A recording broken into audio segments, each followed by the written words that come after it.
This is Mark Guerrero. Welcome to East L.A. Music Stories, episode number 11. My guest is East L.A. manager and producer of the 70s, Art Brambila. How you doing, Art? Doing well, Mark. It's good to see you. How are you? Very good. We have a nice tale to tell here. And what's great about this is since you were a businessman, aside from being a songwriter, we're going to hear some of the inside scoop of what went on behind the scenes, which is great. But let's get started with your childhood and how you got into music and what where you grew up. Well, I don't know if my childhood was typical of an East L.A. kid, but it was tumultuous. And I grew up on Clover Street, which was a notorious area in the area where the San Antonio winery is now. There used to be a small village there of 5 streets that ran perpendicular to North Main. And at the end of these 5 streets, there were the railroad tracks. We were surrounded by railroad tracks and small industry that had been there since the late 1800s, and eclectic houses of different styles that were literally brought in from other neighborhoods to form a company town for the Southern Pacific Railroad. So virtually everybody that lived there, and there were a lot of people, it was very dense. It must have been like perhaps 1,000 dwellings and possibly 7,000 people living there, large families, mostly Mexican-American, almost all Mexican-American. It was a hard-working, hard-living life there.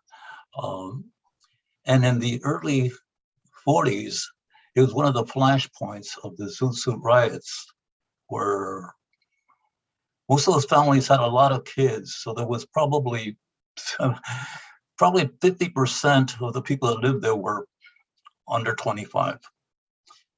In my day, in the 50s, by then it was a notorious gang area, and I was very much a part of it. I went to Albion School, which was right down the street. I hung out at the Downey Playground. It had nothing to do with the city of Downey, but it was called the Downey Playground because North Broadway, which was on North Broadway, and that was once called Downey Road. And beyond that, there was the hills of Palo Verde, La Loma, and Bishop, where they built Dodger Stadium. So growing up in the 50s and going to the schools I went to, Nightingale, I was kicked out of it.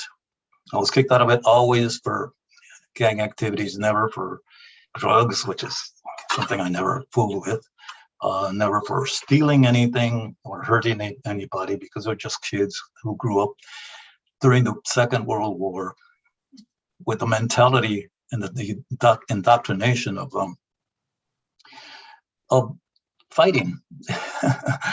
We experienced the Zoot Suit riots at a very early age, grew up during the Second World War and the Korean War. And I guess we had it in us to go out and start trouble. So I was kicked out of Nightingale and sent to a faraway school at that time on First and Vermont called Virgil. And when I went to Virgil, I saw how other people lived, because I was one of the very few Chicanos there. So I made friends with a lot of the white people there, learned how they lived. They kind of learned about me. And I think that was one of the turning points of my life. Later, when I went to Lincoln, same thing. Within a year, I was thrown out.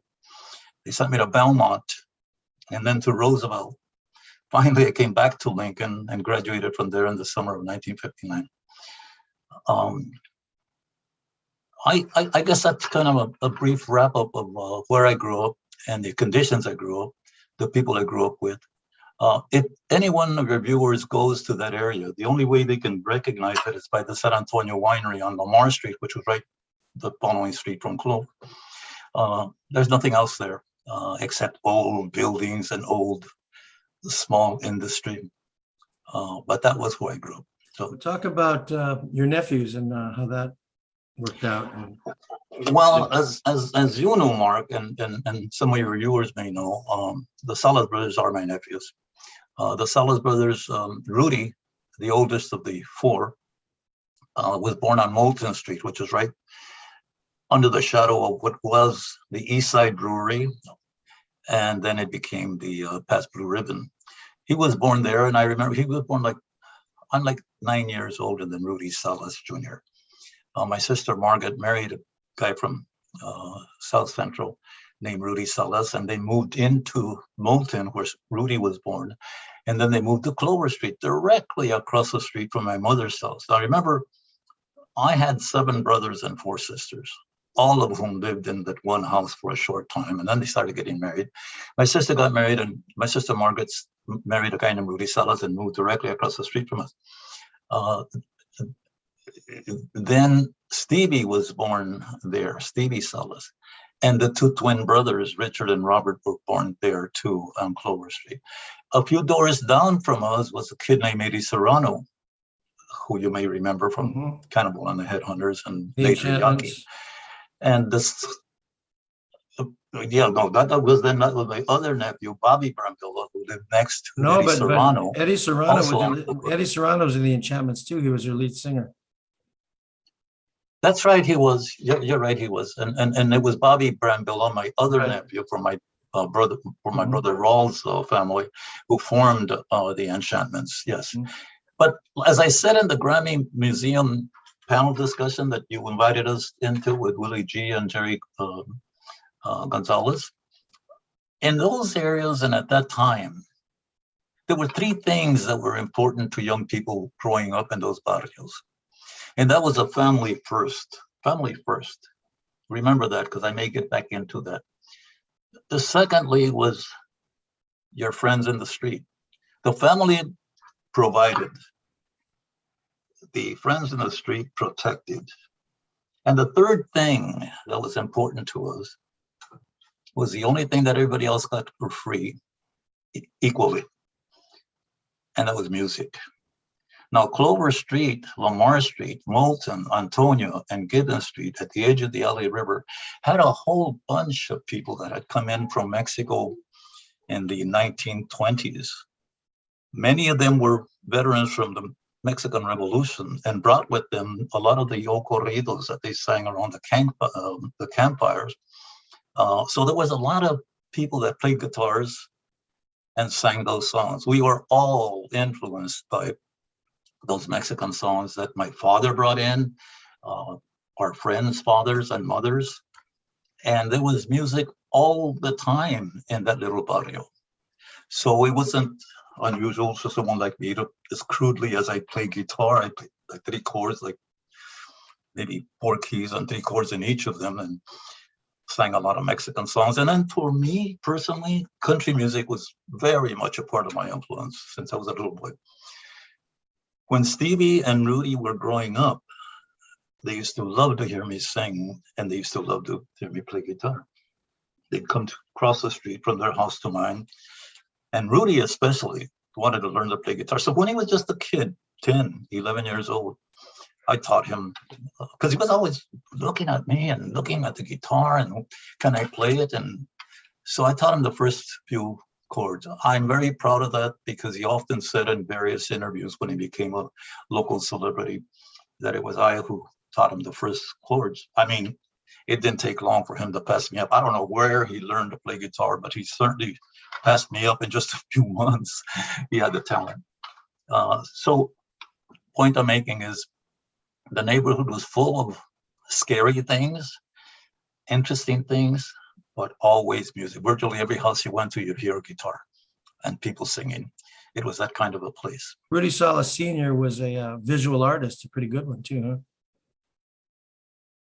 Rudy Salas Sr. was very creative. He was a great painter,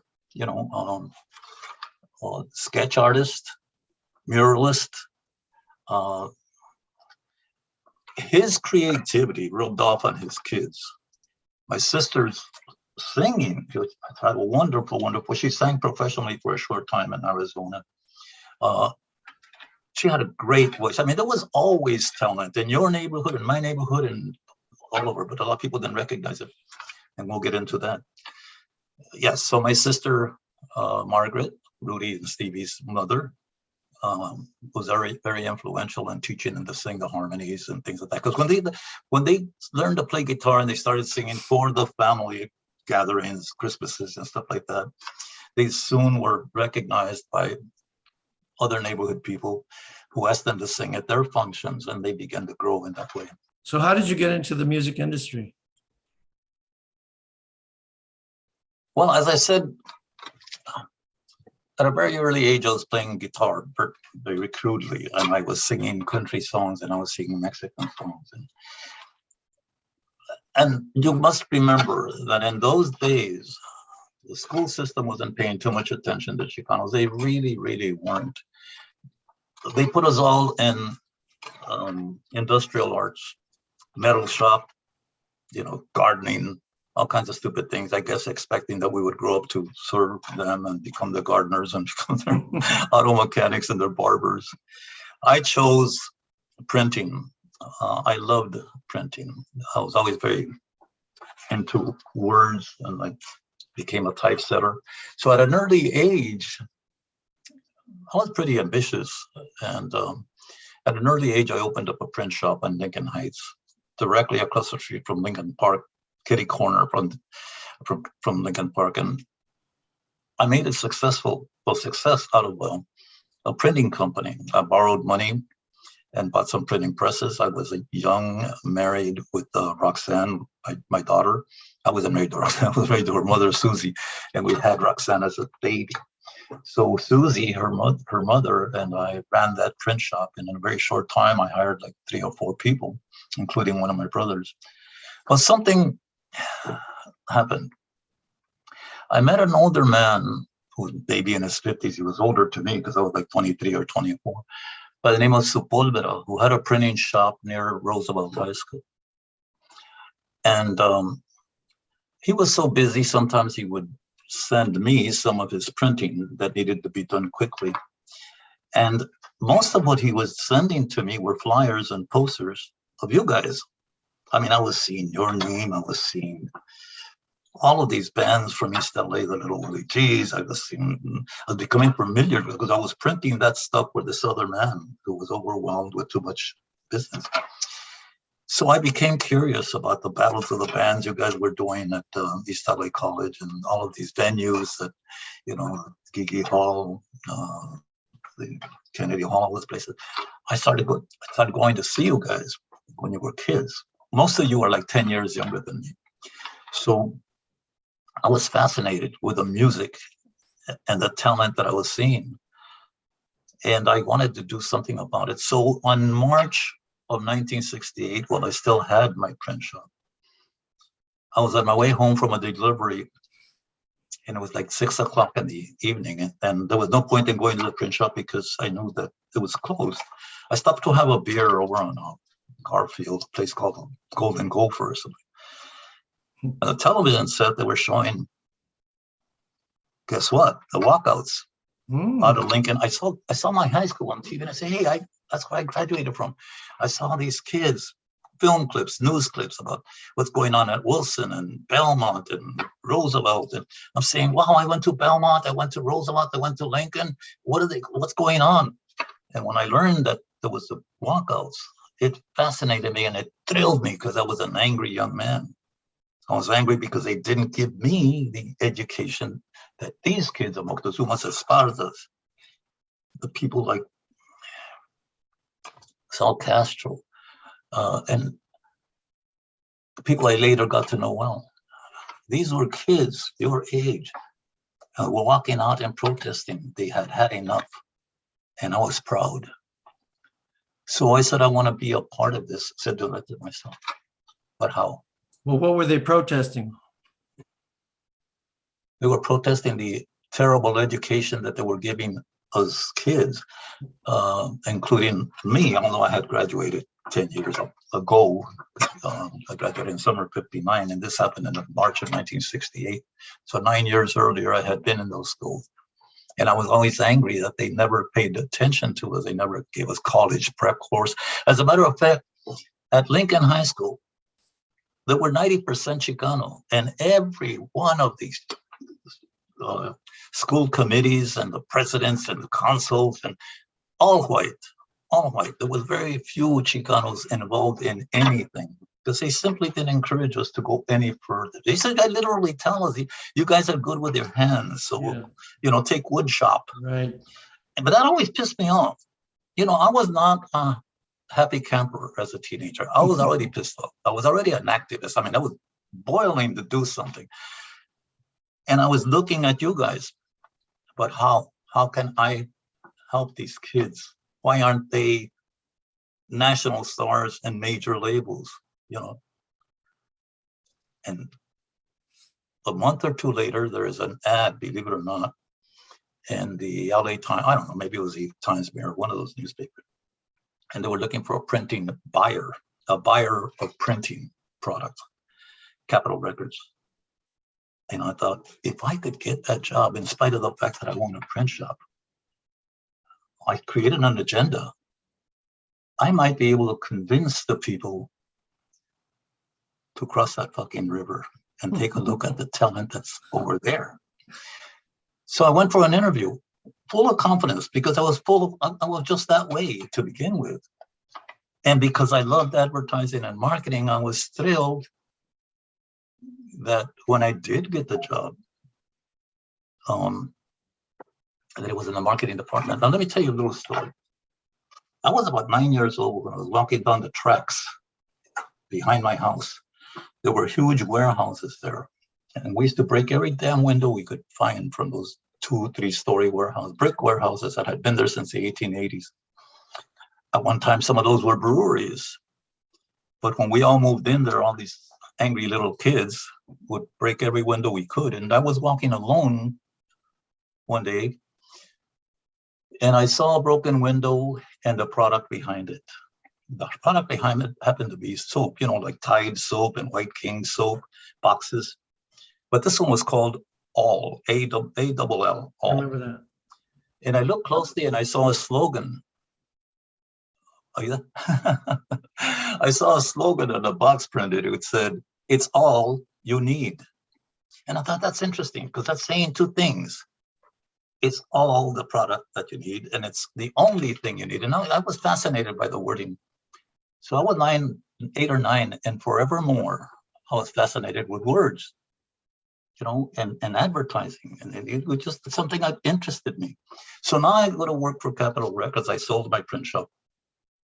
And I told my wife, I'm going to take this job and we're going to sell the print shop. Because I was struggling with the print shop. It wasn't a complete success. So they hired me at Capitol Records as a printing buyer in the marketing department, which included the publicity, advertising, promotion. And a lot of A&R men would come to our marketing meetings to try to convince us as to what we should do with their artists and when their records are going to be. I was working with the Beatles. I found myself working with country singers like Merle Haggard and Buck Owens and Sonny James, all these people I admired as a kid. Suddenly I find myself working in that iconic tower on Hollywood and Vine, and I'm getting along well with all of my colleagues there. The very first day I get there, they took me to the Brown Derby. Now, I'm a kid from the body. If I'm talking too much about this, we'll go on to other things. But that's how I first got started. There's a lot to say about what led me into the entertainment business and looking out and looking for people like you. So that's how it started when I went to work at Capitol Records. And you worked your way up from the printing thing to just merchandising? I could say I connived my way into it because in the back of my mind, I was an activist. In the back of my mind, I knew there was a powder keg of talent. I had gone to the battles of the bands. I had gone to see you. And then I was reading about my own nephews on those flyers and posters I was putting. I say, what the hell's going on? So when I started going to see all of you kids, I said, someday I want to do something to bring them into the limelight where they belong. So when I went to work for Capitol Records, in the back of my mind, there was an agenda. There was an agenda. And I said, I'm going to do something about this. But I needed to get along well with all of the white and Jewish Ivy League people who had mainly from the East Coast, had never seen a Chicano. They thought we were like Puerto Ricans and Cubans. They thought we were all the same because they were from that part of the country. But I got along with them. We all had something in common, we found out. The very first day I got there, they took me to lunch at the Brown Derby. We noticed that we liked each other. I'm talking about these white people, which were many were my age, some were older. Very well-educated people, all Ivy League schools. And they met a Chicano for the first time. I was the only brown face in the whole tower, Mark. You know, and then I was in a position making this a decision-making position where I controlled a lot of money and where that money would go to what printers to print the posters and all this for the Beatles and James, you name it. So with the power I had at Capitol Records and meeting the producers and the A&R man and all that, and the Ken Nelsons, who was a president of the country division, and he would call me at my office, say, Art, Merle Haggard's recording, you want to come down and say, I tell my boss I'll be back in a while. I go downstairs to the studio and I'd see how the producers work, learned how they dealt with their artists. And you know, I was influenced by Ken Nelson. Ken Nelson was a veteran guy who was full of accolades for years and years, producing Buck Owens, Merle Haggard, and he took a liking to me. And I really respected this man. I was there when Merle Haggard recorded Okie from Muskogee. And I remember telling Ken Nelson, why is he recording? I was just a kid. And how much I'm telling Ken Nelson, why is he recording that song? You know, that's not his audience. He says, I'll tell you later, Art. So during the break, he told me, you know, look, he writes songs for what he feels. He doesn't do it for a particular audience. You watch, this is going to be one of his biggest songs he ever recorded. Sure enough, it turned out that way. So when I was working with you, I hope you remember, I wasn't involved in the creativity. I never told you how to sing a song. I never told you how to arrange it. You did everything, as I did when I was working with Tierra and Yaqui and everybody else. I worked like Ken Nelson worked. I saw a talent and I zeroed in on that talent. And I knew that it was you that was going to make it happen. My job was to put you and the others in the limelight, not to put myself in the limelight. I was a marketing man. I know how to take a product and make other people want that product. I wasn't there to tell you what notes you should, what kind of harmonies you should do and anything like that. I'm not a musician, you know, I was a businessman. I love music, I know something about music, but I'm not in your category. And I want your viewers to know that I never claimed to be. So after seeing you guys so much, I began to tell the executives at Capitol Records that they should go see this talent across the river. But they ignored me. For a long time, they ignored me. And one day, they came into our marketing meeting and, oh, we just got back from Muscle Shoals and we saw this group and they were flying all over the country, you know, spending Capitol's money to go see groups that they never even signed. And I used to get pissed off. And one day I stood up and I scolded them. Here I am, 26, 27 years old. And I'm telling, by then I had it up to here. Why don't you cross that fucking river, man? Why don't you go see what, you know, what do you talk who? You know, I said, well, it's Cannibal and Hannah. There's the Midnighters, you know, there's little Willie G and a kid named Jimenez, you know, Little Ray Jimenez. All of these people, there's a solid.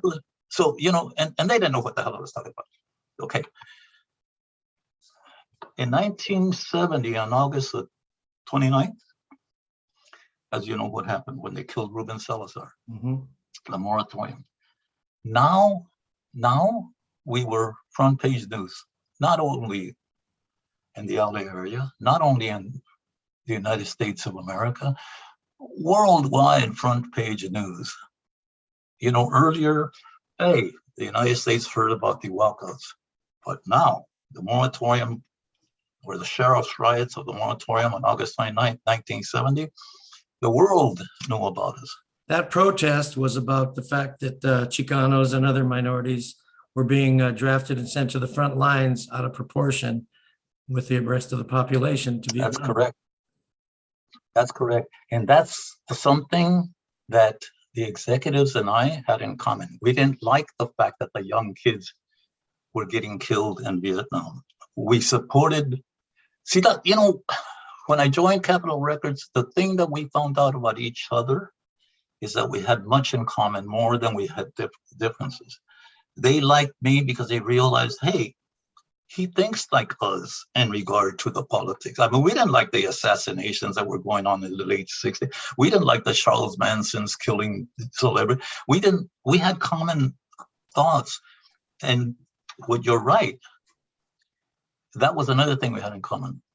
We were against the war. What happened is after that, they called me on that Tuesday morning. I walked into my office. My boss says, they want to see you upstairs. And I said, oh, shit, they're going to fire me. You know, because of the barullo that we made in East L.A., the riot.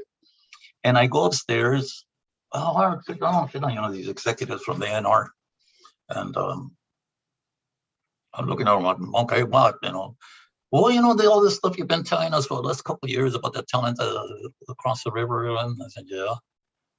Well, you know, we'd like you to scout for us. You know, go out there and find the talent. I said, well, but I'm a marketing man. They said, well, you'll still get your salary. And anyway, to make a long story short, I said to them, look, if I'm going to go out there and bring in the talent, and I'm not getting anything from it if they become stars or if they, you know, make hit records, I don't want to do that. I said, I'd rather be on my own. Well, you can do that. I said, but I need studio time. That's where the deal came in. So I said, give me 100 hours of studio time. And they said, we will do that. You can record up to 100 hours, whoever you want, whenever you want, whatever, you know, whenever is available time, under one condition, that we have the first choice of any demos that you might cut with the artist that you want to sign. The phrase they use is they had the first right of refusal, right? Yes, it is called that. Yeah. So we made that deal. You know, we shook hands on the deal. I went home that evening. I told my wife I was going to quit my job. She said, but we have to, by then we had two children. And we got the mortgage. I said, I saved up to $10,000. $10,000 was a lot of money. I said, I got $10,000 in the bank. That's going to last us a year. Give me 1 year. And she gave me her blessings.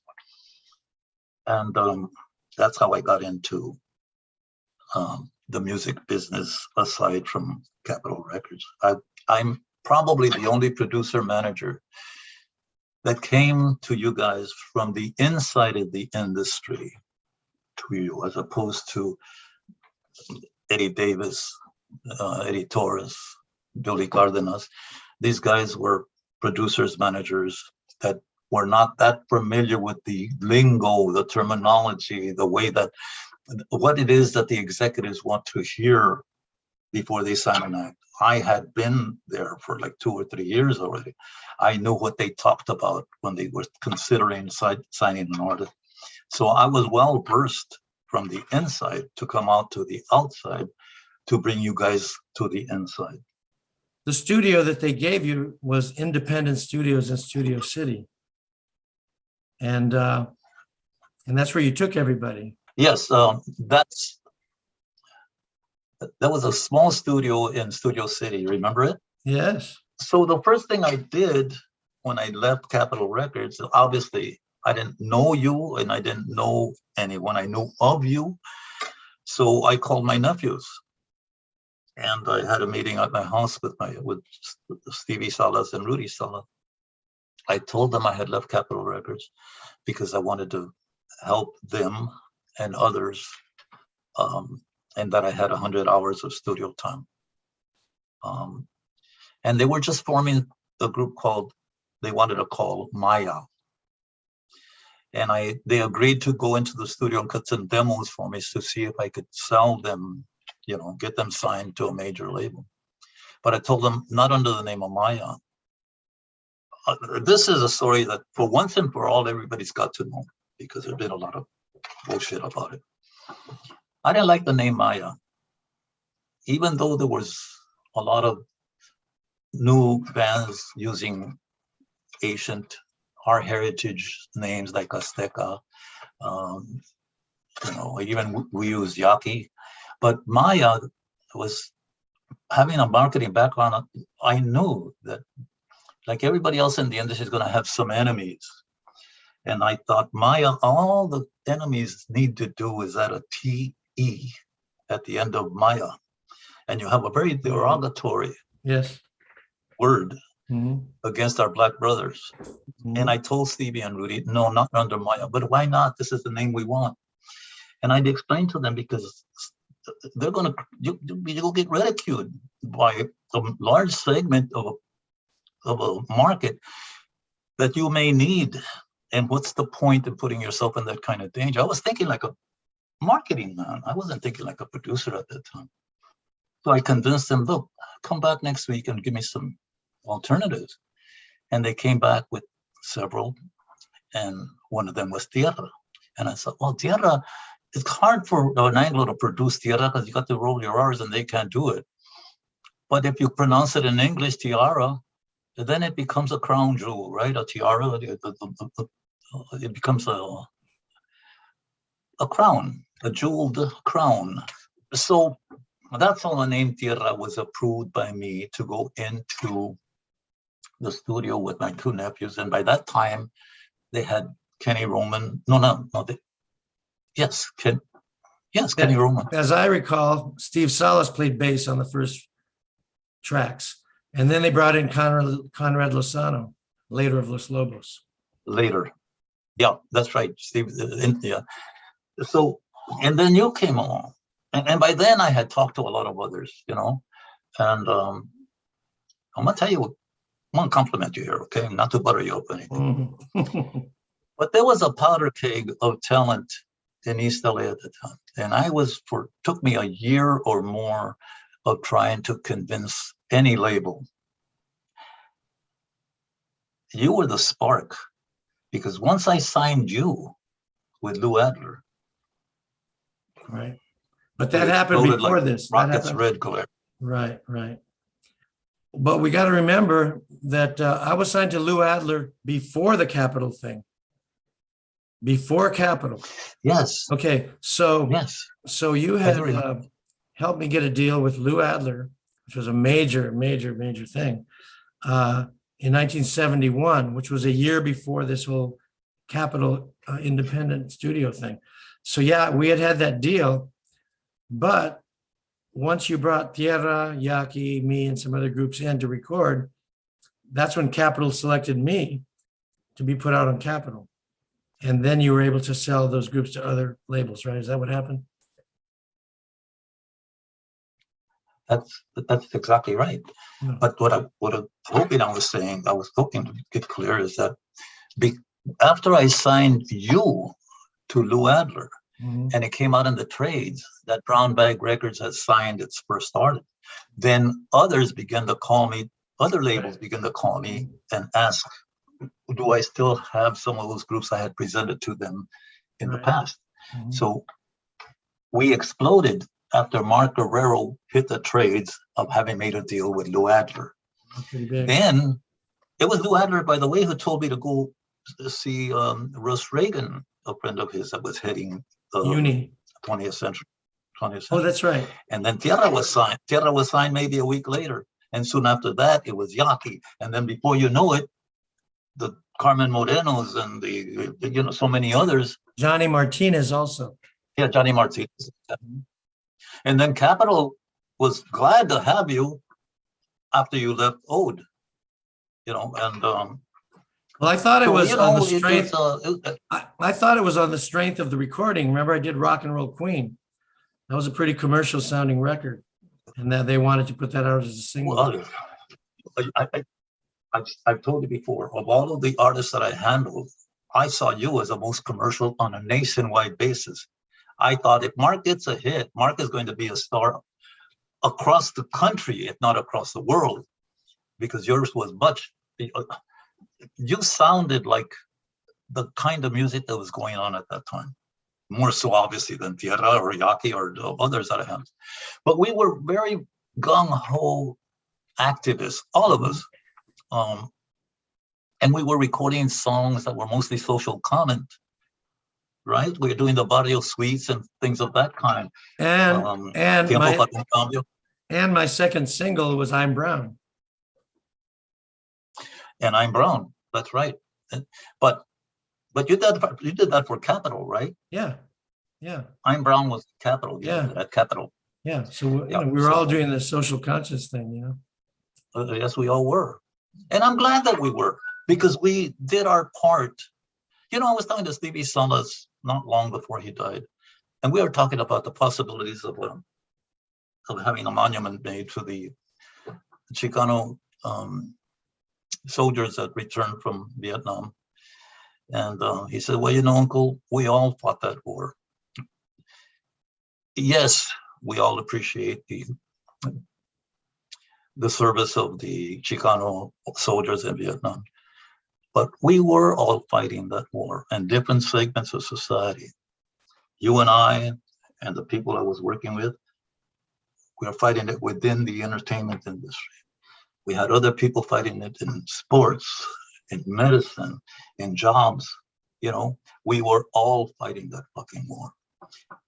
I, for one, and I can't speak for others, I was a very angry man. Sometimes I still get angry about the way, the denial, the marginalization of our people in those days. Your viewers, especially the younger ones, may not believe the difference in what society in America is today. We are much better off because you and me and people like us opened a lot of doors that they would not have had the opportunities to have gone to colleges they go to now, become the doctors and lawyers and the things that they become. But we broke down a lot of doors. We broke a lot of windows and saw that slogan, it's all you need. You know, if you got the product, push it. And we had the product. And in pushing it, we kicked some ass in opening the doors in movies and music. We became very rich. Not with money. We all became very rich because we accomplished so much for our people. And we met people that we would never have met had we not done what we did. And we went to places. Do you think, you know, if we think about counter fiction, you know, the notion that what would have happened if we not have done this? What would life had been? I wonder, would Mark Guerrero have had so many of his songs recorded by people like Herb Alpert? Would Mark Guerrero have ever had the kind of producer like Lou Adler, backed by Hal Blaine and some of the best singers, background singers? Would Mark Guerrero have ever signed with Capitol? Would Tierra have ever recorded for a major label and wound up at Carnegie Hall? Would Yaqui to this day be known as one of the best hard rock bands that ever come out of the East Side? Would Johnny Martinez have had a single that did so well because of a TV show that opened the show and closed the show? Would Carmen Moreno have gone to the Opie Festival had she not been a part of the Si Se Puede album? Would those logos have been approached so quickly after we did Si Se Puede to do their first studio commercial album? The best, what was it called? Only a band from East L.A. but her. Just another band from East Would LA. any of us, right? Would any of us have gone forward had we not done what we did at that time? We'll never know. You have met the President of the United States. You have traveled all over the world. Would you have done that had you not worked for Brown Bag? Would I have done the things I did in television later and in movies had we not kicked some ass in the music business as kids? So we have to think, maybe yes, maybe no, I don't know. Well, but, let me say something.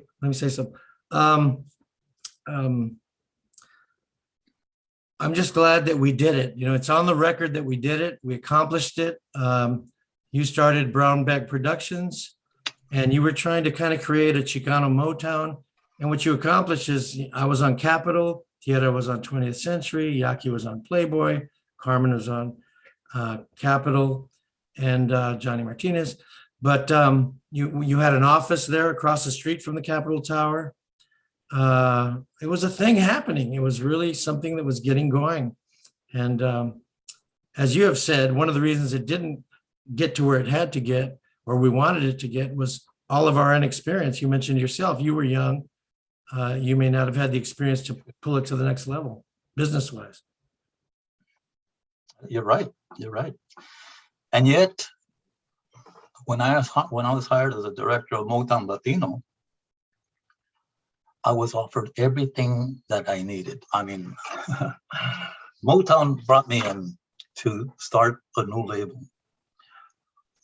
Somehow they acquired the rights to Jose Feliciano's old Spanish album called Escenas de Amor. And they didn't know what to do with it. And not only were they thinking, okay, so how are we going to distribute this? But maybe we should build a separate entity called Motown Latino. So they looked for someone and they hired me. And they told me up front, I was working for a guy named Jay Lasker, who worked directly for Berry Gordy. And Jay Lasker said to me that Berry Gordy had given him the mandate to make this thing happen in the Spanish market. And they meant the Spanish market. I wasn't doing Spanish for Mexican music, and my artists were not doing that either. So my attorney said to me, hang tough. In 3 months, 6 months, do what they want, because you're going to convince them that the way to really go is through Chicano music, bilingual, the kind of stuff that we were doing. Let me say something quickly. That was one of the problems we all faced, is that the record companies didn't know the difference between the Spanish market and the Chicano market. Somehow we weren't Americans, Mm-hmm. Oh, you're Guerrero, then you belong in the Latin division. They didn't know the difference. And so they should have given you the right to do what you wanted, but they said Spanish market. I agree with you. I mean, you remember the days when they wanted to change your name? Mm-hmm. They didn't know where to put us. They didn't know what category to put us into. Yeah. Even at the Tower Records, they used to say, well, what bin do we put the Guerreros? What bin do we put? I used to tell them, put them in the, by alphabetical order in your American.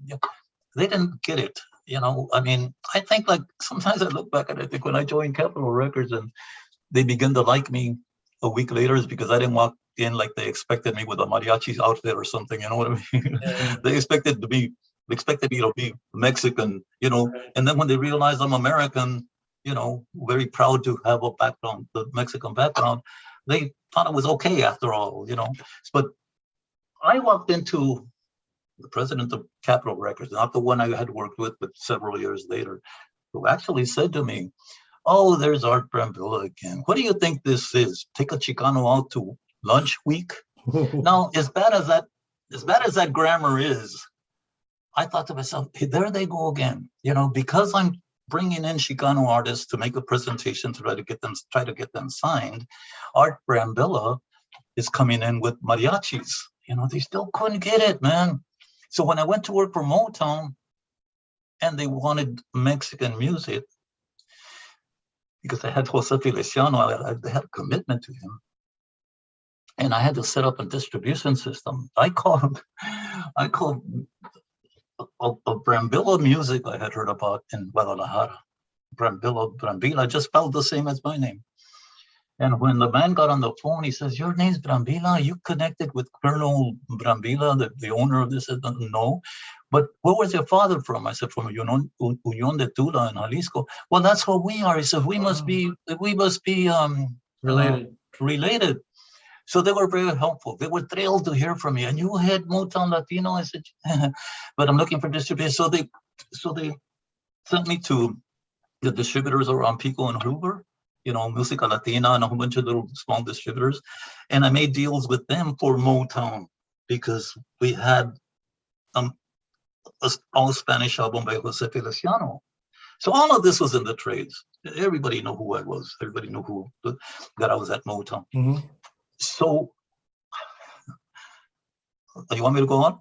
Well, there's so many stories. I'd like to talk about. I know there is. I Oh, know. yeah, but listen, I want to say that speaking of the trades, we need to talk about how you sued Terry Knight because you had Brown Bag Productions and he came out with Brown Bag Records and you sued Terry Knight. And it was very brilliant because not only were you suing him because of the name, but you knew that you can get a lot of publicity out of it, and you did. And as a result of the lawsuit, my name and Tierra's name and Yaqui's name was in Rolling Stone magazine, Cashbox, and Billboard. Art Brambila sues Brown Bag, Terry Knight. Art Brambila has 3 artists with major labels, and we got a ton of publicity, right? Well, I had been using Brown Bag Productions for a couple of years, and I named it that because in the vernacular of those days, it's your bag, it's your thing. And brown was our skin color. Brown bag meant to me the Chicano thing. So I was very proud of that name and everybody loved it. So all of a sudden, this rich kid from New York who had the Grand Funk Railroad and Mom's Apple Pie and was making millions of more dollars he never even needed, decides he's going to come up with the Brown Bag Records out of New York. And yes, I knew it would get me publicity, but I also was very offended that they would, just arbitrarily say, hey, let's take this name. So my attorneys, yes, they put together the summons and they tried to serve it. They couldn't serve him. He had offices here in L.A. at Liberty Records building across the street from Hollywood High School. And that's all they knew. They tried sending pretty girls to give them the summons. They tried everything. And after 2 or 3 months, and I had some really good attorneys, you may remember. I mean, Shankman, Thompson, and Moss were heavyweights. They were my age. They were kids. They were young and hungry, all Jewish and smart as hell. Danny Moss. And they, Danny Moss, yeah. And they told me one day, we can't serve this guy. He comes from New York. He spends a few hours in his office in that Liberty. Then he flies back, and you just can't find him. So you're going to have to serve him yourself, Art. I put in a call. Sometimes remember where I came from, and remember who I was surrounded by. So I called some of my old hood friends from Clover, one of whom was a Brown Beret. And he came into my office and I told him the situation. He said, well, don't worry, we're going to get him. I said, I don't want you to hurt him, man. I just want you to serve him these papers. Don't worry, we'll do it. We'll do it. I said, what do you mean you? We'll do it. He said, well, me and my friends. Okay. So then he calls me about a week or 2 later. He says, okay, Terry Knight's going to be in town on such and such a day. How do you know that? He said, we got our ways, How do you know he's going to be there at this time? He's going to be in his office at that time. I don't know where the hell they got this information. So I said, okay, come and pick up the papers. He brings in about 15 hood guys, tattoos all over the place, ugly guys. They even scared me, and I grew up in the day. That was funny. So, okay, give us the papers. I said, well, how much is this going to cost? And I take out my checkbook and nothing. Why should we charge you? This is our name. This is, used to. So to give us the papers, I said, okay, well, I'll buy you guys a case of wine. San Antonio Special was okay, cool. San Antonio was a cheap wine you used to drink when you were kids. San Antonio Special. So they could leave my office, 15 guys knocking out the door. About 2 hours later, they called me on the phone from a phone. We didn't have cell phone. Okay, Turi, they used to call me Turi. Yeah, we served them, and I could hear the laughter behind them. How did you do it? Well, we'll go to the office right now. So a few minutes later, they're in my office. They're laughing and patting each other in the back. And I said, what happened? Well, we went into Liberty Records, and everybody got out of our way. It scared the hell out of everybody. Security moved away from them. The girls were screaming, and where's Terry Knight's office, over there, glass windows. And so they went into Terry Knight's office. They opened the door and they can't find him at first. He was hiding under the desk. And they said to me, and we found him trembling under the desk. And we said, get out of there. And we handed him and they served him the papers. I said, oh my God. I said, did you break any, you hit anybody, did you hurt anybody? No, we didn't do anything like that. So I was happy they served them, but I couldn't sleep that night. The next morning, I'm full of messages. I used to have a message service in those days. We didn't have a recorder. And the first one I called is my attorney. And he's laughing. And he said, don't worry about it. It's all over town. He said, we know what happened. They didn't hurt anybody. I said, but am I in trouble or any? No, they didn't do anything. They walked in. They had the right to walk in. Sure, they should have gone through security, but the security left as soon as they saw it. And so they walked in and they served the guy. I said, but they didn't hurt anybody. They didn't break anything. No, nada. Don't worry about it. It didn't even come out in newspapers. It didn't even come out in the trades that I remember. But as a result of the lawsuit, we didn't get the money we were asking for, and we didn't expect it. But we got a lot of publicity, even Rolling Stone, and that helped. So we were a blazing star there for a while, all of us, because we're making things happen. We are knocking down doors. We are breaking the damn windows and saying, we are somebody too. You're not going to keep us away from the music business just because you don't understand us. We're going to make you understand us. And we did it. So I'm very proud of those days. Me too. And as I say, the spark to me was Mark Guerrero. Because once you got signed and it came out in the trades, that's when everybody started calling, oh, you still have that guy you still have that group that you presented to us last year. I'm not kidding you, man. Hollywood is a whore. Can I quote you on that? Hollywood is a whore. Wow. Yeah. Cool, man. Thank you.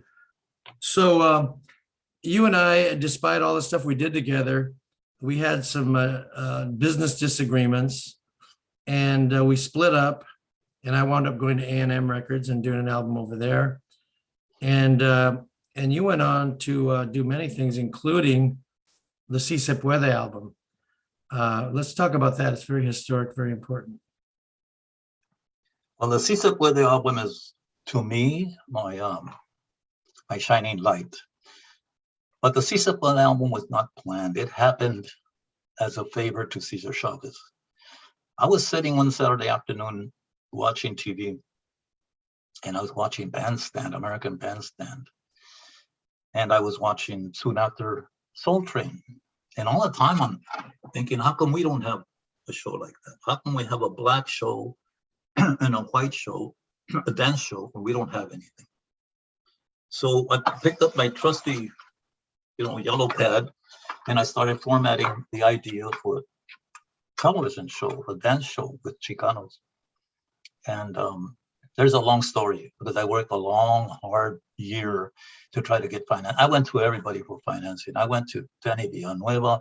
Everybody was interested, but nobody would come up with the money. No Chicano I knew came up with the money. The Jews were always the ones to back me. I'm not kidding you. I love the Jews anyway, but not only because they financed me, but because they all gave me good advice. And so one day I'm frustrated. I had gone to everybody. I couldn't get the money to do a pilot show. And something told me, just go to Capitol Records. And because, I knew the president at Capitol Records. So I walk into the lobby and I say, I want to see Don Zimmerman. And who are you? The receptionist says, my name's Art Brambila. I mean, I was bold, and I was assertive. And so there's a guy named Mark Brambila here wants to, send him up. So I went up to see Don Zimmerman. I said, Don, I'm doing a television show. And I didn't prepare myself for the meeting. I was just pissed off. And I need to do a single to open up the show and to close the show. I need some money to do this. And what's the show about? I said, well, the Chicano bandstand, a Chicano soul. Think Chicano bandstand, think Chicano. And so who's your artist that you want to record? I hadn't thought about that. I could have said Mark Guerrero, I could have said Tierra, I could have said whatever. The first thing that jumped in my mind was Johnny Martinez. And I knew of Johnny Martinez, but I didn't know Johnny Martinez. And I said, he's the king of salsa in L.A. Because he asked me who's Johnny Martinez. I didn't know Johnny Martinez, but I only knew of him. So anyway, now I go, so he says, okay, how much do you need for the single? I told him, and which was a lot of money in those days for a single. And he picks up the phone of business department. He says, right up the standard contract for Art Brambila. Oh, you still brown by yeah, and so he says for such an amount of money. And okay, so I'm thrilled. He approved the deal right on the spot, and now I got a problem because I don't know Johnny Martinez, and I just sold Johnny Martinez. So it's funny because this is true. Sometimes I feel that God blessed me because he saw so hard work and the frustration and discrimination and all that. And so now I'm driving home all happy because I know I have the budget to do a single with Johnny Martinez. And my phone is ringing. And I hurry up, open the door, trip over the sofa, fall on my back, answer the phone, and it's Danny Villanueva. All right, he says, guess what? I said, what? He had refused to give me to invest. And he says, a couple of Jewish guys just walked out of my office. They came here to ask if I would help promote Gladys Knight and the Pips that they have the rights to, and they wanted to advertise it on KMEX. Remember, Danny Villanueva was the head of the but I told them I'm a Spanish station. We're all Spanish, strictly Spanish, and we don't want to start advertising product in English. But I told them about you and your idea for doing the bilingual TV show. And they were really interested. They want you to call them. And they got a lot of money. I called them. They were in Sacramento, I think. Old man named Al Levitt, who's still near and dear to my heart, says, okay, we'll go down. We'll be down there on Thursday. And we'll have lunch and we'll talk about it. Sure enough, he and a guy named Mike Lee and I had lunch. And I told him what I was doing. They said, well, we'll put up the money for it. And they did. So now I have to call Johnny Martinez. And I said, Johnny, I know you don't know me. Oh, I know you are, Art. I said, well, and so I'd like you to have lunch with me. We went to Howard Johnson. And I'm sitting with Johnny Martinez for the first time and saying, and I took him intentionally. I took him to Howard Johnson's on Hollywood and Vine because you could see the tower.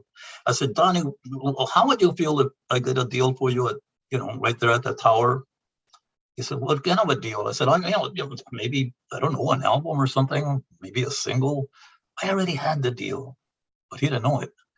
Because I wanted to play hard, hard-nosed and say, well, if you got the deal, I want a lot of money up front or whatever. Anyway, well, he said, hey, man, if you could get me a deal at Capitol Records, of course I would. So we made a standard deal, some standard contract. Yeah, so that's how I got Johnny to go into the little studio in the same place where my office was. Remember the little studio? Yeah. Very good studio. And we did his whole album there. So Johnny Martinez went on Capitol Records on the strength of the Mean Salsa Machine, the TV show that ran for 23 weeks. And in many of those 23 weeks, Mark, we beat Bandstand and Soul Train in the readings on Saturdays, Yeah. But to get it on the air is where the Si Se Puede album comes in. Shall I go on? Yes. I mean, there's so much to talk about. So you had the theme song, but you didn't have the show, and you were trying to raise money for the pilot, and you went to Cesar Chavez. Yeah. Yes, I had to go to because I had already been going to Coca-Cola for a year, and they were interested in the show's concept. And they told me, yeah, we'll sponsor the show. And then they'd say, well, you got to give us more. All this bullshit. It went on for a year. And I was fed up. And so I called Cesar Chavez at his office. And he picked up the phone. I mean, I didn't know Cesar Chavez. Obviously, I knew of him. He was already world famous. he was very nice. And he said, yes, Art, he says, if you could meet me at Bakersfield tomorrow or the next day, whatever, because they were having their annual meetings. So I drive up there to not Bakersfield, Fresno. But he's too busy in his meetings and all that. So he said, tomorrow I'm going back to my campgrounds, it's called La Paz. And if you could meet me. So next, I went into a motel, and the next day I go to La Paz. So I walk in this place with 12-foot chain link fences and guard dogs and guys and machine guns or whatever they were. They opened the gate for me, and I go and see Cesar Chavez. And in his office, he told the secretary to hold his calls. And so I told them, I got this pilot show. I had already shot the pilot show with Freddie Fender and Tito Puente, which is another story. That's another story. But so he called in his staff, and on an orange crate, he cleared an orange crate, and they brought in a VCR player, and they put in my cassette tape of the pilot show. And Dolores Huerta was there, all of the big shots. And they loved the concept of the show. And before I left the office, he patted me on the back. And, well, first of all, they gave me that, that's the clap, the applaud that they approve of you. And I was a kid when you think about it. Yeah. And so let me tell you his last words. Yeah. You'll be hearing from somebody in a few days. In a few days, I got a call from Coca-Cola. Mr. Brambila, we have your contracts ready. To this day, and I never asked him, I don't know what kind of string Cesar Chavez pulled, but he got Coca-Cola to make a commitment on the sponsorship, and that's how the show got in there. Now, was this a sponsorship for the pilot to be made or for the show itself? The pilot was already made? The pilot was made already. Where did you get the money for the pilot? From Al Levitt and not Mike Lee, those Jewish guys. Now you got to tell the story of Tito Puente. It's incredible. It's for the pilot. Well, the night before we did the pilot, and by the way, here's another story. I rented PJ's to do the pilot show, and PJ's was owned by someone that I didn't know who he was, and I once pinned him against the wall because he pissed me off. And you know who that was? Gangster, wasn't it? Eddie Nash. Remember Eddie Nash from the Wonderland Murders? The guy who was in the porno and selling. He owned like 12 nightclubs in Hollywood, including the Seventh Veil, where he had his office on the second floor. I used to go pay him the money. He used to bring out wads of money with a big old rubber band. And he didn't need my money, but that's the way he was. Very flashy guy. He was from Arabian or something. I don't know where he was from. And I was renting PJs to do all the shoots from that guy who a few years later was convicted of murdering 4 or 5 people up in Laurel Canyon. Yeah. And he was a good friend of that porno actor. What was his name? John Holmes. And I used to see porno actresses all around him. I never took no comfort there because, I didn't need that. I used to go to pasta house and I don't want to get paid, you know what I mean? Yeah. So, there was plenty to do in East L.A. I didn't need to go and fool around with his ilk. And so I had nothing to do with him except that I rented his place. And one time I got a call when they were putting up when you're doing this Mean Salsa Machine, they were going to put up the sets like 4 o'clock in the morning. And the doors aren't open. I got really pissed at that. So I called him, Eddie Nash. What the hell's wrong with you? Your crew wasn't there to open the doors. We got to put it. And then the next time when I went to pay him the rent, I told him, you do that again. And I scolded Eddie Nash, man. He could have had me killed right there. I didn't know what I was dealing with. I was dealing with one of the biggest gangsters out of LA. So, yeah. And of course, PJ's, Trini Lopez famously made his hit records there. His first album, Live at PJ's. Yeah. Trini Lopez. Yeah. So you needed somebody for the pilot. And you went to see Tito Puente, who you'd never met. He was performing at the Coconut Grove. Well, first of all, I met Freddie Fender through Al Levitt. I had an attorney named Len Korokin, and And Len Crofton was also Freddie Fender's attorney. So Al Levitt, when we signed the contracts for a partnership under Pan American Entertainment Group, only to do the Mean Salsa Machine, said to me, "I can get you Freddie Fender on the on your new show." Well, because he was a name, I said yes, not because I thought he fit the format of what I had in mind, and it was only a pilot anyway. That's how. Oh, and Tierra and the Salas brothers were in the pilot show because they were my nephews, and so the night before we shoot the pilot, I read that he was the Tito Puente was closing at the Ambassador Hotel where they shot Kennedy. And I told my wife, "I want to go, I'll be back." "Where are you going?" "I'm going to go to the Ambassador." And I lived in San Gabriel. So I drove to the Ambassador Hotel. Mark, I don't know what I had, but I talked my way into getting backstage as they were breaking down. You know, the concert was over. And I went to talk to Tito Puente. And I told him, I introduced myself, and I told him that we're shooting a pilot on the Mean Salsa Machine. He showed some interest, but okay, so. And I told him I want him to be in that pilot show. He said, "But we're leaving tomorrow. We got a flight in the morning." And he said, "I'm leaving." I said, no, what? I want all of you." He said, "My band?" I said, "Yes." And so I don't know what I had, but I convinced him to do it. He turns around and he tells the guy, "Hey, come here, that guy wants to do it." They didn't know who I was. They didn't know what I was doing, but I must have said the right thing, because the next morning they were all at PJ's unloading their rented truck. They stayed another night at the hotel at their expense to do the pilot show. So they were in the Tito Puente, Freddie Fender, and the Salas Brothers were on the pilot show. That's the show I showed to Cesar Chavez, who then talked to Coca-Cola, who sponsored the next 23 weeks on the air. Now, Si Se Puede. Oh yeah, but before we get off of that, during your run of the Mean Salsa Machine, you had on Donna Summer and some big name people. Oh yeah, we had the biggest people at that time, and many of them were coming out of Motown. Remember, now Motown, I have the history with them after that, because of my dealings with Motown. They already knew who I was. Yes, with Donna Summers, Rick Springfield, I mean, Al Green, so many of those, the four lads, or I don't know, the guy that did Feelings, oh, Feeling with Morris, the thing was. Yeah. Oh, yeah, and Donna Summer, and we had a lot of big stars in that show. Yeah. And it ran for how long?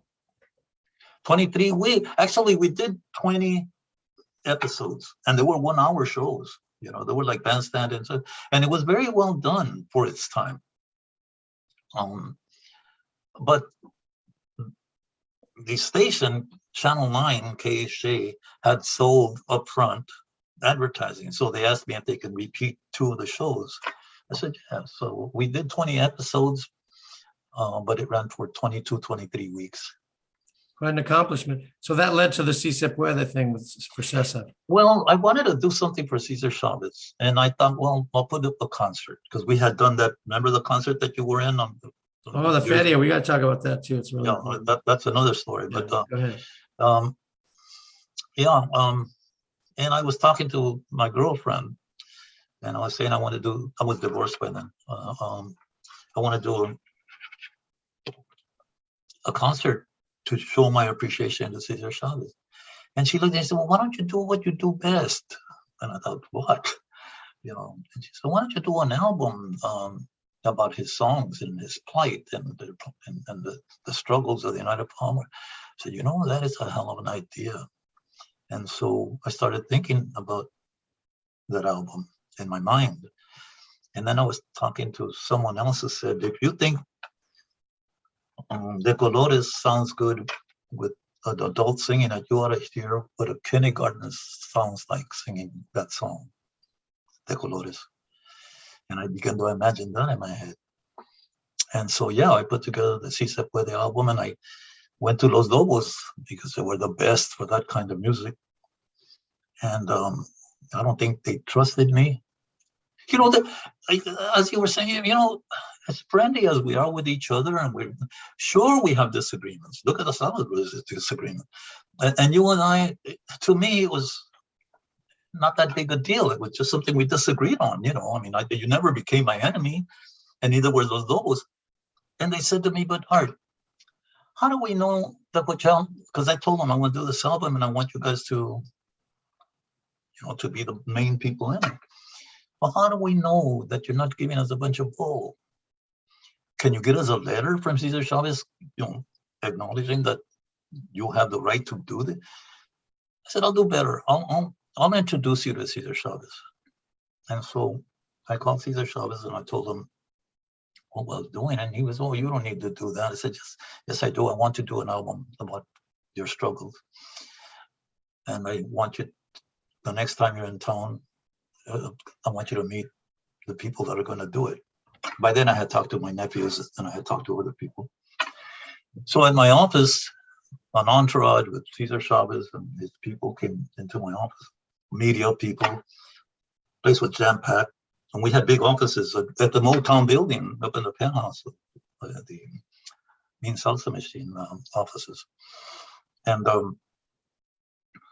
so I had a mock-up of the front cover as I expected it to be, so that when Cesar Chavez sees it, he'll see Si Se Puede, you know, and so then he sat near me. I was sitting here. All of the artists were in front of me, including the parents of some of the kids from the Santa Teresita church that I went over and rehearsed with to get them to sing De Colores. All of them were there, and Cesar Chavez was sitting there, and thanked them all for being a part of this upcoming project. And we took pictures like that. And yeah, then the Lobo said, well, gee, we got to meet Cesar Chavez, and he said, thank you to us for, we haven't done anything yet. And then they worked very hard. They arranged everything. So I'd like to add something here. So Los Lobos had not been with a major label yet. That didn't come till 1983. This was 1976. I think they may have made their first album on a small label, but they were very popular and very well known and respected. So you had them, you had Jerry Gonzalez, you had Carmen Moreno, you had Steven Rudy Salas. All those people participated on the album. Well, I brought a guy named Tigre Rodriguez out of Phoenix. We flew him in for the session because what happened, remember Phil Sonicson? Of course. An ethnomusicologist out of UCLA? Of course. Well, the LA Times had interviewed him, and Phil mentioned my name as being one of the guys who have written some songs about the movement. And then the LA Times called me and wanted to know if they could use one of my songs on a 60 Minutes show, which wasn't called that at that time. It was just called CBS News. Well, Phil Sonicson had accumulated hundreds of songs from various sources, at least 100 that I heard that were written by farm workers and people that believed, that were, you know, supportive of the United Farm Workers. I listened to all of them as I was sitting on the floor of my house, and much of the time Phil was there. So I selected the songs I wanted on the Si Se Puede album. And so those are the songs. The only thing I did I did the whole album, but I think, again, like when working with you, if you believe in an artist, you believe in him because he's better than you are at whatever they do. You know what I mean? So I didn't tell those Lobos how to sing it. I didn't tell them how to. They did it. Jerry Gonzalez interpreted my song with an emotion that I never imagined that anybody. I would never do it like that. Mañana is now. Yeah, mañana is now. I remember when we were recording her, she had tears running down her eyes in that emotion. The help that I got from Carmen Moreno and teaching those little kids the harmonies I could never do that. I'm not a musician, right? Mm-hmm. So I did the Si Se Puede album as an executive producer. but utilizing the talents that were there. It's all you need. That slogan to me when I was a little kid is what I live by, because if you got the product, that's all I need. I can handle the rest of it, but the product has to be there. So I don't mess with the product. I don't try to change it, Mark. You got to use A&M Studios through Herb Alpert to make the album.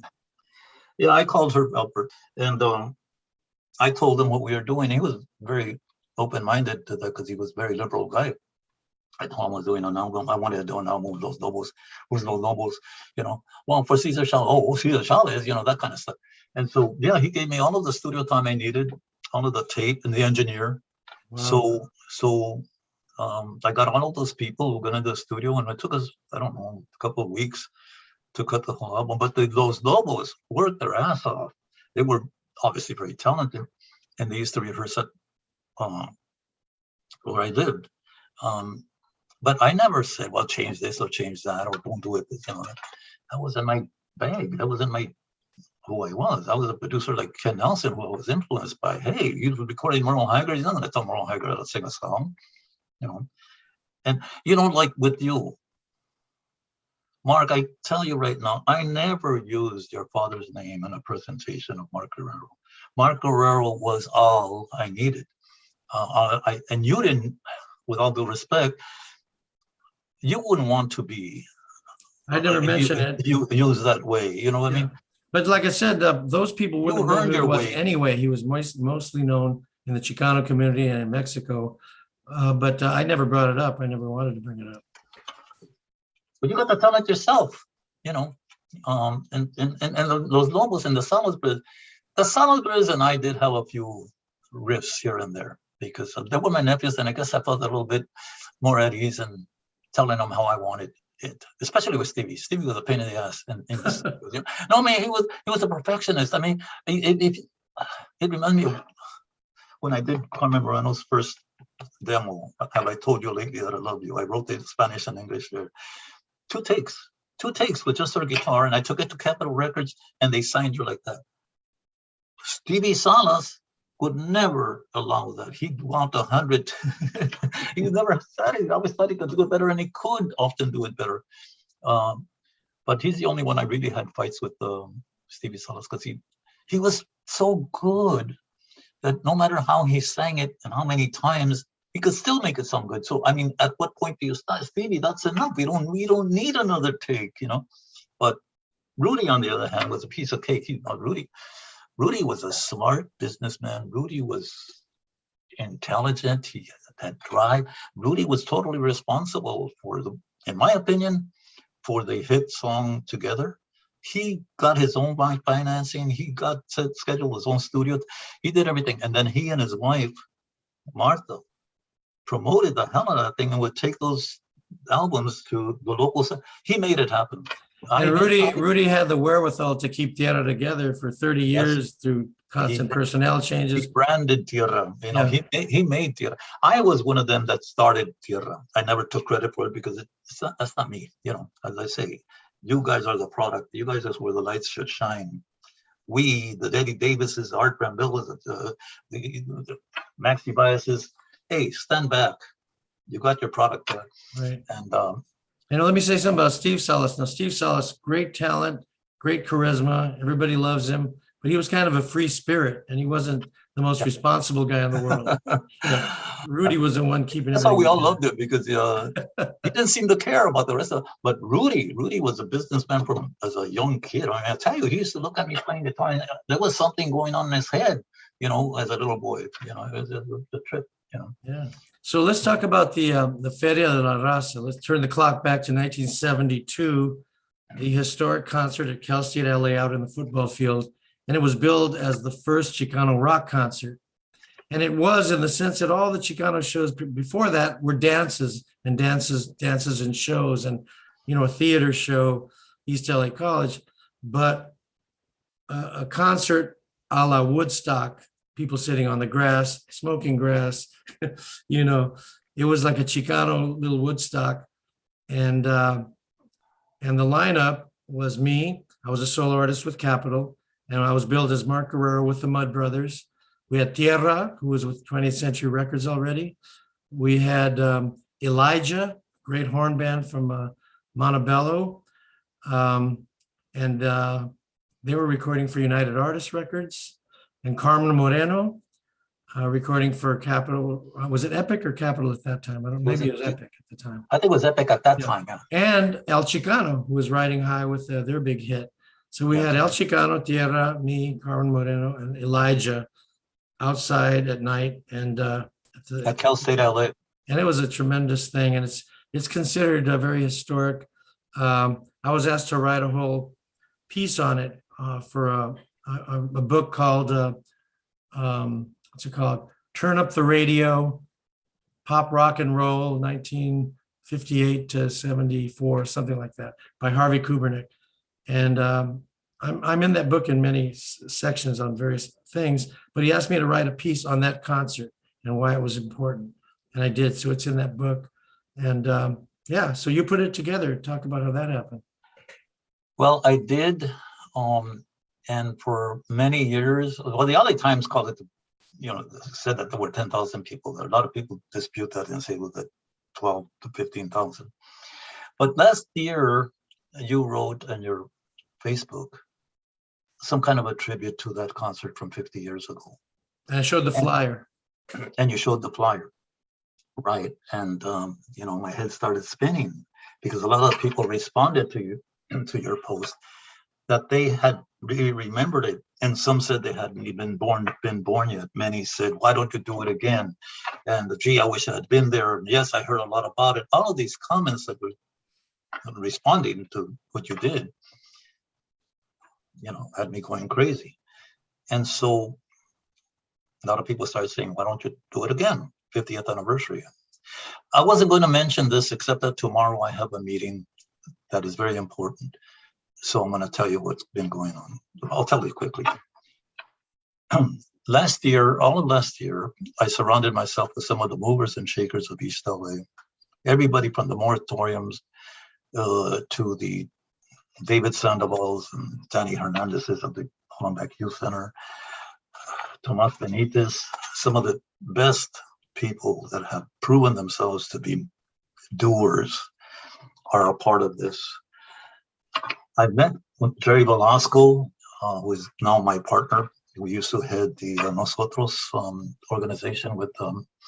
Anyway, we met with East LA College and we signed a deal to bring in Carlos Santana at East LA to make the Feria La Raza the 50th anniversary. But it didn't happen this year because Carlos Santana hasn't been too well, and also because his schedule is packed all this year. But because of who I've been, I didn't want to give it. I had told everybody, look, it's not going to happen. We didn't get Carlos Santana. The management didn't want to do it.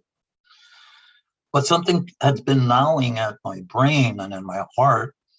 When did you start giving up? I've been so audacious for my entire life, but I don't want to get away from not doing it with Carlos Santana. And the people say, why does it have to be Carlos Santana? And I don't know. Something tells me I want to see Carlos Santana, and he's never done East LA. Carlos Santana has nenever done a concert in East LA. So I've talked to his management. Eddie Olmos has called Carlos Santana. Dolores Huerta has talked to him. We try, and he wants to do it. Carlos Santana wants to do East LA College. We got the contracts with East LA College. And we can pack that place. So about a month ago, I called the president of East LA College again. I said, look, I'm sorry it didn't happen too. I really would like to, well, let's do it. Let's try it again. So tomorrow I'm meeting with them. Now I can say this. This was all secret for a year. We're going to try it again.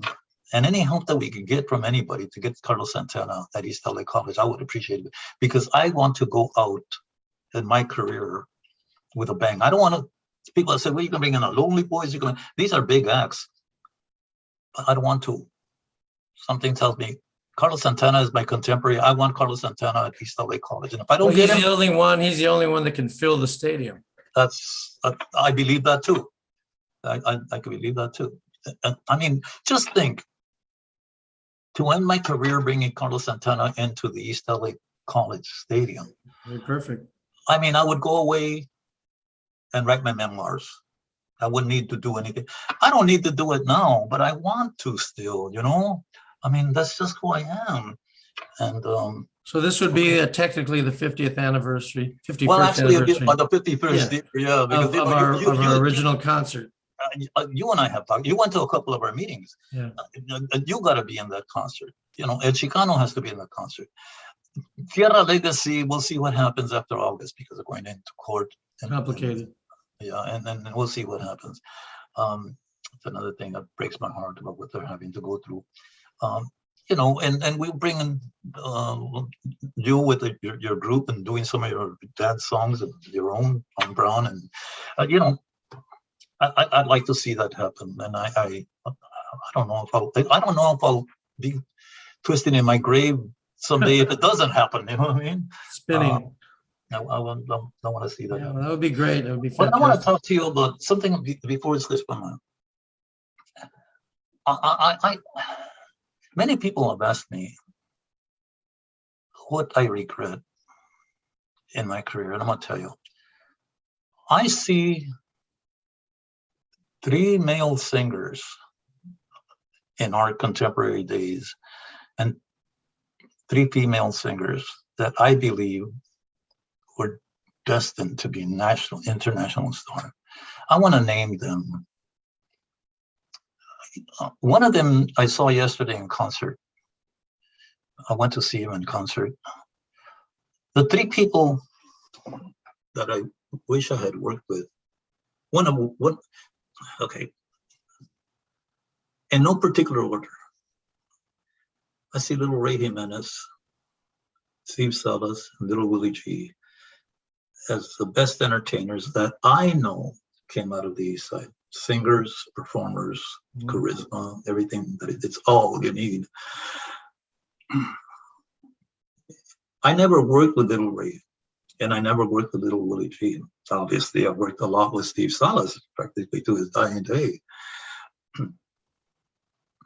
Then I see Jerry Gonzalez, no particular order.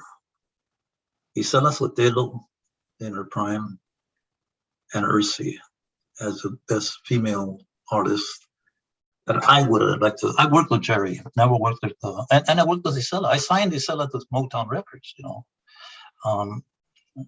Yeah, Isela Sotelo was on Motown. I brought her in. But I just needed to say that because everybody has some regrets. I regret I never worked with Little Willie G. I regret I never worked with Mike. I mean, I worked with Mikey Jimenez, but with Little Ray Jimenez. I regret I never worked with Ursi. I did work with Isela and I did work with Jerry. And yet, somehow there, Carmen Cristina Moreno should be there as one of the, she wasn't technically from East L.A., she's from Fresno. You know it better than I do. But she too was an incredible singer, international star. That doesn't take away anything from the Mark Guerreros, because I think that you were one of the most commercial, as I said before. I've loved you from the day I met you. I think you're a great star. So I just needed to say that. Oh, great. Thank you. Let's say something about the Grammy thing before we finish. We just had the panel discussion and concert at the Grammy Museum, April 13th this year, 2022. You were on the panel, Jerry Gonzalez, me, and Little Willie G. And we had a panel discussion, which was great because we got to talk about the Chicano movement, but also some of the successes and frustrations we had with the music business. And the concert went beautifully. Tell me what that experience was like for you. I wasn't happy with myself. I tried to answer the questions. You know, I have a hearing problem, as you know, and the questions I didn't all hear them correctly. Some of the, like when my nephew Bobby Brambila stood up, I wanted to mention that he was the founder of the Enchantments. I wanted to answer his question, and somebody else did instead, and that's okay. He wasn't asking it directly of me, you know. I thought it was an honor, obviously, to be asked, and I credit you for that. I felt almost humbled to be there at the Grammy Museum.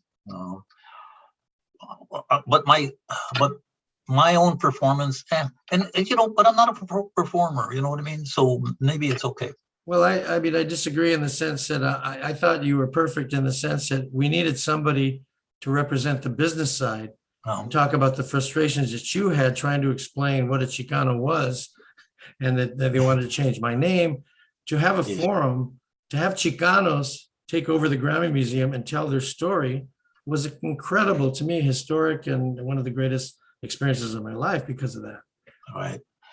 Well, again, would you have been there? Would I have been there? Would Little Willie G have been there if it wasn't for the breaking down the doors and the glass ceilings that we'll never know? We'll never know. Well, we all did it, and I hope the younger generation of musicians realize, you know, what we went through and what we did way Mark back then. Guerrero, we did well.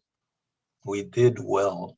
Mm-hmm. And as I said, we may not have made a lot of money, but we got very rich. But we made great records. Let's go over this. I mean, I'm proud to this day of I'm Brown. It's been, you know, in the Grammy Museum and exhibits. That's right. Recognized.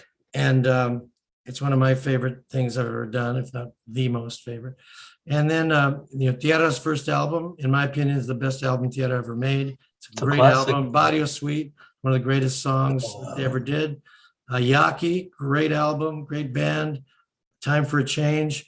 You know, we made some great records. The evidence is there. We really did. We didn't get promotion, but the evidence is there. I am very proud of my career, and I'm very proud of the people I worked with. We did well. You know, nobody can deny that. Yeah, there you go. But I should have listened to my attorney when he said to me, give it 3 or 6 months at Motown, because they're going to see that you're right, that you are a Chicano manager, producer, not a Mexican. You know, even they didn't get it at that time. But if I had stayed there, I would have had all of the distribution, all of the publicity and promotion department, everything we wanted, the studios, producers. I could have gotten Stevie Wonder to maybe write a song for somebody. You know, I could have done those things. But I got a call from Universal Pictures. The president wanted to meet with me, offered me a ton of money and all this glamour. And I moved over to Universal. I was at Universal for like 8 years, working in all those movies, setting up to this. Now, every studio has a multicultural marketing department. At that time, it was only me. They told me, set up a department that promotes our movies to the Latino, they called it Hispanic, to the Latino Chicano markets, and to the Asian and Black market. I set it up. You know, started with nothing, innovated a lot of stuff that to this day is being used. It's amazing. Well, the executives back in our day, back in the early 70s, you know, and probably even today, they don't really understand what a Chicano is. They don't understand that we're Americans, just like anybody else, born and raised here, we're Americans. But it's like, I think they told you at Capitol when I was writing some country rock, they're saying, well, what is this Mexican or Chicano doing country rock for? Why not? You know? And as I said at the Grammy Museum, I said, hey, I'm as American as apple pie. I'm as American as a taco. You know? I don't get it. It's amazing. And I don't think they still get it. But it was worse in those days than it is today. You know, I mean, again, and I don't want to repeat myself, but damn it, sometimes I get pissed off at the young people today who think that they did it themselves. They don't realize that dead bodies out there, the doors that we broke down, the marching, the chanting, you know how much time I spent in record lobbies waiting for someone to come and look in I used to carry a brown bag with all the tapes. And I remember when I booked, there was a guy named Doug Weston who used to own the Troubadour. And I knew him well at Capitol Records because I used to help put up not physically, but I used to make arrangements to put a billboard. He had a group called Hedge and Donna. And he was in the offices one time and I was talking to him. And I whispered in his ear that, this group called Yaqui, and when I put in his place, I had booked Tierra at what's the one on Sunset? Whiskey. The whiskey. and Yaqui on the same weekend at the Troubadour. The guy knew who I was. So now I go to see him to listen to my music. They tell me he's busy right now, but to wait here. I was waiting outside the door. Hours. He wouldn't come out. Pretty soon the club starts closing and the janitors are cleaning up, and I'm asking, well, where's Doug Weston? Oh, he's in his office. He'll just wait another hour. He never came. He left out on the back door. It was like 2 o'clock in the morning when I walked out of there with my brown bag, and I went home with tears in my eyes. And my wife says, what happened? Never saw him. That son of a bitch. I had seen him earlier in the day at Capitol Records, and he told me to be at his office. He wants to hear my music. People don't know what we went through, the struggles and the frustrations and the anger. And remember, I was a barrio kid. It wouldn't cross my mind but to kick his ass. You know what I mean? But well, now, go ahead. I'm sorry. And now these younger kids think they did it themselves. Bullshit. Well, I was on 4 major labels in 5 years. 69 Cap Records, which was a universal, or what would you call it, MCA label with my group in 1984. You were an MCA? Yeah, it was Cap MCA. Oh, Cap, that's right. And then in 71, solo artist with Lou Adler, Ode Records, distributed by A&M, produced by Lou Adler. 72 Capitol Records, 2 singles, and then 73, 74 A&M Records. But I never got any promotion. Never got any promotion. You know, we didn't get. Never were promoted? We never got any promotion of any kind as far as magazines, billboards, Mark, tour, nothing. Mark, it was your last name. Believe me. That's what I think. Look at Little Willie G changed his name, you know. Freddie Fender, Vicky Carr, Richie Valens. Sometimes I wonder if my name had not been Brambila, if I had been a Gutierrez or Enriquez, would they have hired me at Capitol? But, you know, my immediate boss was Italian, a guy named Marchese. The president of marketing was Catino, Rocco Catino. They heard Brambilla and they heard Italian. Sometimes I wonder if they may not even have hired me at Capitol. Name was Garcia. I didn't have an Italian name. Yeah. If I had gone in there as a Garcia, would they really have hired me? You know, I mean, that's the way it was. You know, and I'm glad we're emphasizing this because a lot of people today don't know that, or they don't want to believe it.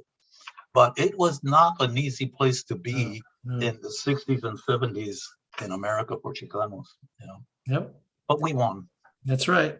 We made our mark and the evidence is there. So thank you, Art, for doing the show. Appreciate it.